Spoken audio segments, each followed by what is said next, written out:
শুনেন, জন্ম মৃত্যু বিবাহ এসব তো উপরওয়ালার হাতে থাকে। তো এই নাটকের ব্যাপারটা আরো স্পষ্ট হয়ে আসছে, যার সাথে বিয়ে হওয়ার কথা তার সাথে হয় নাই, যেদিকে আল্লাহ বিয়ে তৌফিক দিছে ওইদিকে হয়েছে। ভাই এটা কোনো কথা?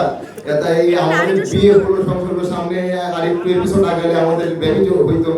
আপনারা এত এত করে শুরুর দিকের কথা বলেন, এগুলো হবে না। মূল কথা যেটা, মেহরিন সামির কিভাবে আসছে সেটা নিয়ে কথা বলি। হ্যাঁ, এক্স কে কি ভোলা যায়? ভালো ছিল।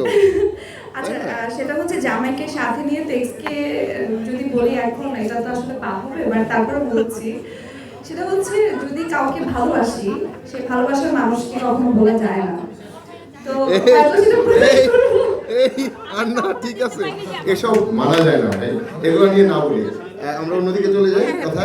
সেটা হচ্ছে যে সে বিয়ের সময় খুব একটা বুঝে নাই, কিন্তু বিয়ের পরে বুঝতে পারছে সে তার মানুষটার কাছে আসছে, এবং মানে মানুষটা যথাযথ মানুষের কাছে এসে পৌঁছাইছে, এবং সংসারটা সুখী রাখার জন্য সে যথাসাধ্য চেষ্টা করে গেছে। যদি একটু সে রাজকুমারী বউ ছিল না, গরিব বউ হিসাবে রাজকুমারী বউর মধ্যে কাজ করে গেছে। রাজকুমারী বউ শুনে নেই।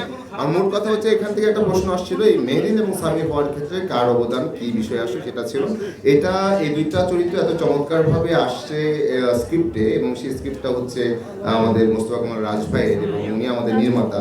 তো উনি আসলে এই দুইটা চরিত্রকে চাইছেন যে একটা পরিবারে এমন কিছু, মানে ছোট ছেলেটা এরকম হয়, এবং আমিও যদি বলি আমার ব্যক্তিগত অভিজ্ঞতা এরকমই অনেকটা রিলেট করতে পারি নিজের সাথে।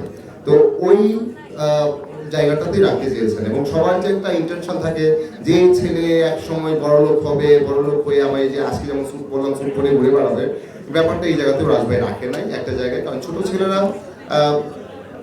থাকুক ছোট ছেলের মতো, এবং তার যে চিন্তা ভাবনা, তার যে অনেস্টি, তার যে সততা, এবং তার যে এক ধরনের বোধ যে সে যা করবে ভালো কিছুই করবে, যা হবে ভালো কিছুই হবে, এর মধ্যেই রাখতে চেয়েছে আর কি চরিত্রটাকে।